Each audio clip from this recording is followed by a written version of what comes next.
ગુજરાત વાસીઓ થઈ જજો સાવધાન, કારણ કે અરબ સાગર અને બંગાળની ખાડીના દરિયામાં એકાએક નવી સિસ્ટમો સક્રિય બનતી જોવા મળી રહી છે। તમે લાઈવ જોઈ શકો છો કે બંગાળની ખાડીના દરિયામાંથી આવેલું ફેંગલ નામનું વાવાઝોડું અત્યારે ઓમાનના દરિયાઈ કાંઠાના નજીકના વિસ્તારો સુધી પહોંચેલું જોવા મળી રહ્યું છે અને આ વાવાઝોડાની ભારે અસર અત્યારે ઓમાનની સાથે સાથે ગુજરાતના વિસ્તાર ઉપર પણ જોવા મળી રહી છે। ગુજરાત ઉપર અત્યારે તોફાની પવન ફૂંકાવાની શરૂઆત જોવા મળી રહી છે અને ગુજરાત ઉપર પવનની ઝડપ 60 થી લઈને 65 કિલોમીટર પ્રતિ કલાકની ઝડપે ગુજરાત ઉપર તોફાની પવન ફૂંકાતો જોવા મળી રહ્યો છે। તોફાની પવનને લઈને ગુજરાત ઉપરથી એક મજબૂત સ્ટ્રફ લાઇન પસાર થતી જોવા મળી રહી છે અને આ સ્ટ્રફ લાઇન સૌરાષ્ટ્રના વિસ્તારોથી લઈને મધ્ય ગુજરાતના વિસ્તારોની અંદર પોતાનું ભારે જોર દર્શાવતી જોવા મળી રહી છે અને હજી પણ ફેંગલ નામના વાવાઝોડા અને બંગાળની ખાડીના દરિયામાં સક્રિય બનતી નવી લો પ્રેશરને લઈને અત્યારે દક્ષિણી ભારતના સંપૂર્ણ વિસ્તારોમાં એક મજબૂત સિસ્ટમનો ઘેરાવો સક્રિય બનેલો જોવા મળી રહ્યો છે અને આ ઘેરાવાને લઈને અત્યારે મદુરાઈના વિસ્તારો, બેંગલુરુના પંથકોથી લઈને બેંગલવી, હૈદરાબાદ, વિશાખાપટ્ટનમનો દરિયાઈ કાંઠાનો વિસ્તાર, ભુવનેશ્વર, નાગપુર, મુંબઈની સાથે સંપૂર્ણ ગુજરાતની અંદર મોટા પલટાવની આગાહી કરવામાં આવી છે। સાથે સાથે હવામાન નિષ્ણાત આંબાલાલ પટેલની આગાહી પ્રમાણે હજી પણ ગુજરાતની અંદર આગામી 3 દિવસ સુધી વાતાવરણની અંદર મોટા પલટા સાથે ઠંડીના પ્રમાણની અંદર વધારા સાથે માવઠું અને કમોસમી વરસાદની મહત્વપૂર્ણ આગાહી ગુજરાત માટે દર્શાવવામાં આવી રહી છે। હાલ ગુજરાતના અનેક ભાગોમાં વાદળ છવાયું વાતાવરણ જોવા મળી રહ્યું છે અને જે સ્ટ્રફ લાઇન અત્યારે સૌરાષ્ટ્ર ઉપરથી પસાર થતી જોવા મળી રહી છે, આ વિસ્તારોમાં ભયંકર અસર અત્યારે વધતી જોવા મળી રહી છે। આ વિસ્તારોમાં ઠંડીનો પારો ગગડેલો જોવા મળ્યો છે, જેમાં જામનગરથી લઈને અહેમદાબાદના વિસ્તારોની અંદર 17 ડિગ્રીથી 19 ડિગ્રી સેલ્સિયસ સુધીની ઠંડી અત્યારે પડતી જોવા મળી રહી છે અને આ સંપૂર્ણ વિસ્તારોમાં તમે એક સિસ્ટમનો ઘેરાવો પણ જોઈ શકો છો। આમ ગુજરાતના સંપૂર્ણ પંથકોની અંદર મોટા પલટાવ આવવાની શરૂઆત જોવા મળી રહી છે। ઘોર અંધકારની સાથે વાદળ છવાયા વાતાવરણ સાથે સૌરાષ્ટ્રનો દરિયાઈ કાંઠાનો વિસ્તાર, દક્ષિણી ગુજરાતના વિસ્તારોથી લઈને કચ્છના વિસ્તારોમાં અત્યારે મોટા પલટાવ આવવાની શરૂઆત જોવા મળી રહી છે અને સૌરાષ્ટ્રના દરિયાઈ કિનારાના વિસ્તારોની અંદર પવનની તીવ્રતાની અંદર પણ મોટા ફેરફાર અને મોટા બદલાવ આવતા જોવા મળી રહ્યા છે। આમ વાતાવરણની અંદર પલટાવ આવવાની સાથે ગુજરાત ઉપરથી પસાર થતી મજબૂત સ્ટ્રફ લાઇનને લઈને અત્યારે આ સંપૂર્ણ વિસ્તારોમાં મોટા બદલાવ આવતા જોવા મળી રહ્યા છે અને ગુજરાતના ભિન્ન વિસ્તારોમાં તોફાની પવનની સાથે ફરીથી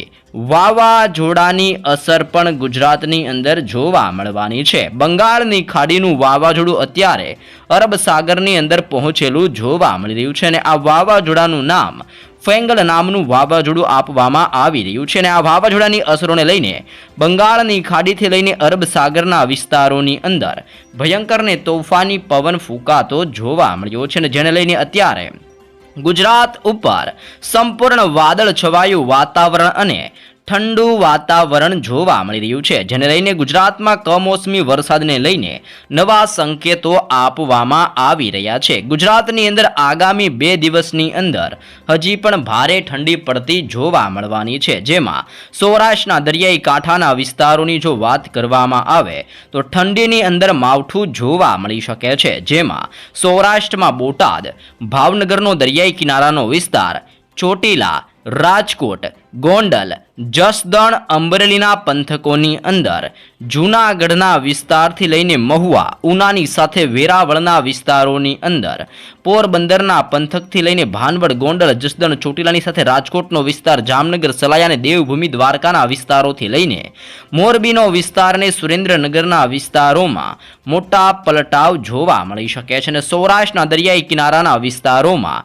ઠંડા પવનો ફૂંકાવાની અત્યારે શરૂઆત જોવા મળી રહી છે. આમ આજની રાત્રિ દરમિયાન ગુજરાતના અનેક પંથકોમાં મોટા પલટાવ સાથે ગાજવીજ અને તોફાની પવન સાથે માવઠું ફરીથી રાજ્ય ઉપર જોર દર્શાવતું જોવા મળવાનું છે. સાથે સાથે કચ્છના વાતાવરણની અંદર પણ અત્યારે મોટા પલટાવ આવી રહ્યા છે અને કચ્છની અંદર રાપર, ગાંધીધામ, માંડવીથી લઈને બારડોલીનો વિસ્તાર, નળિયાના પંથકથી લઈને ખાબડથી લઈને લખપતની વિસ્તારોની અંદર ઠંડીનો પારો અત્યારે 18 ડિગ્રીથી 19 ડિગ્રી સેલ્સિયસનો વિવિધ વિસ્તારોમાં જોવા મળી રહ્યો છે અને કચ્છના આ પંથકોની અંદર આગામી કલાકોની અંદર વાદળો છવાતા જોવા મળવાના છે. સાથે સાથે દક્ષિણી ગુજરાતના દરિયાઈ કાંઠાના વિસ્તારો અને સદાબહાર જંગલવાળો દક્ષિણ ગુજરાતના સંપૂર્ણ વિસ્તારોની અંદર પણ અત્યારે પવનની ગતિ વધતી જોવા મળી રહી છે અને લો પ્રેશરની અસરોને લઈને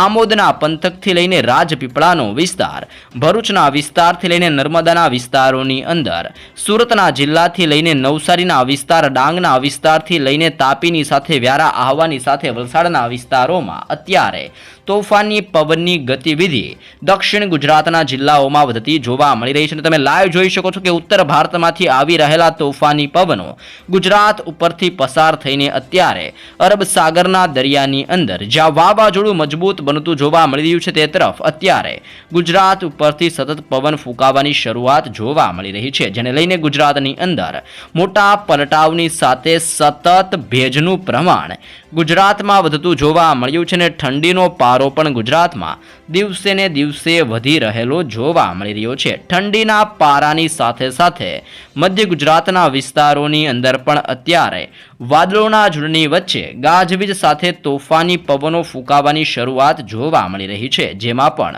અહેમદાબાદનો જિલ્લો, લુણાવાડાનો વિસ્તાર, ગોધરાના વિસ્તારથી લઈને નડિયાદની સાથે ધોળકાનો વિસ્તાર, ખંભાતના પંથકોથી વડોદરાના વિસ્તારની અંદર બોડેલીના પંથકથી લઈને દાહોદ, છોટાઉદેપુર, ખેડા, પંચમહાલ અને મહીસાગરના આમ મધ્ય ગુજરાતના સંપૂર્ણ વિસ્તારોમાં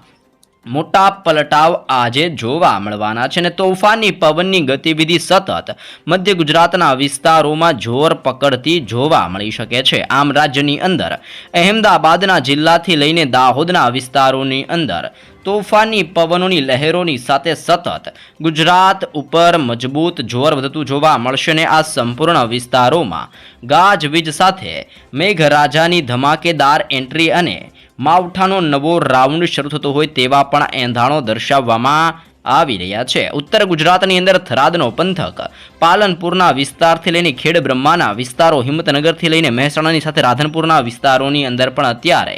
વાતાવરણની અંદર પલટાની સાથે ભયંકર અદલાબદલી જોવા મળી રહી છે. ડબલ ઋતુનો અહેસાસ થતો હોય તેમ ગુજરાતની અંદર ઠંડીની સાથે સાથે અત્યારે બપોર દરમિયાન હળવી ગરમી પડતી પણ જોવા મળી રહી છે. પરંતુ ગુજરાતની અંદર ડબલ ઋતુના અહેસાસના કારણે સતત રોગચાળો ગુજરાતમાં વધતો જોવા મળી રહ્યો છે અને અત્યારે તમે લાઈવ જોઈ શકો છો કે અરબ સાગરના દરિયાની અંદર ફેંગલ નામનું વાવાઝોડું ભયંકર સ્વરૂપ ધારણ કરીને ધીમી ગતિએ અત્યારે ઓમાનના વિસ્તારો તરફ અને ગુજરાતના વિસ્તારોની અંદર પોતાની ભારે અસરો દર્શાવતું જોવા મળી રહ્યું છે. જોકે તેની સાથે સાથે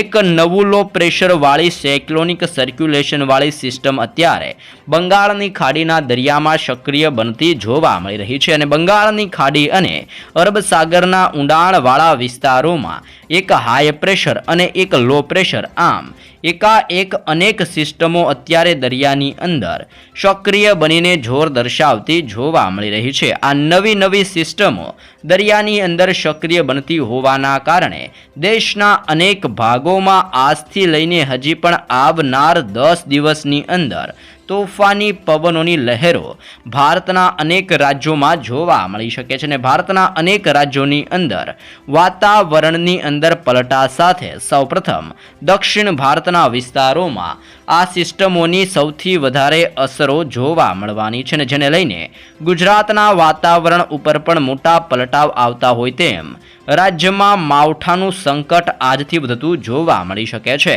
ડિસેમ્બર મહિનાના અંત પહેલા ગુજરાત ઉપર ફરીથી માવઠું પોતાનો રંગ દર્શાવતું જોવા મળવાનું છે, અને અનેક વિસ્તારોમાં પલટા આવવાની સાથે નવી સિસ્ટમોની ભારે અસરો પણ જોવા મળી શકે છે. આમ રાજ્યની અંદર તોફાની પવન, માવઠા અને વાવાઝોડા અંગે નવું પૂર્વાનુમાન ગુજરાત માટે દર્શાવી દેવામાં આવી રહ્યું છે.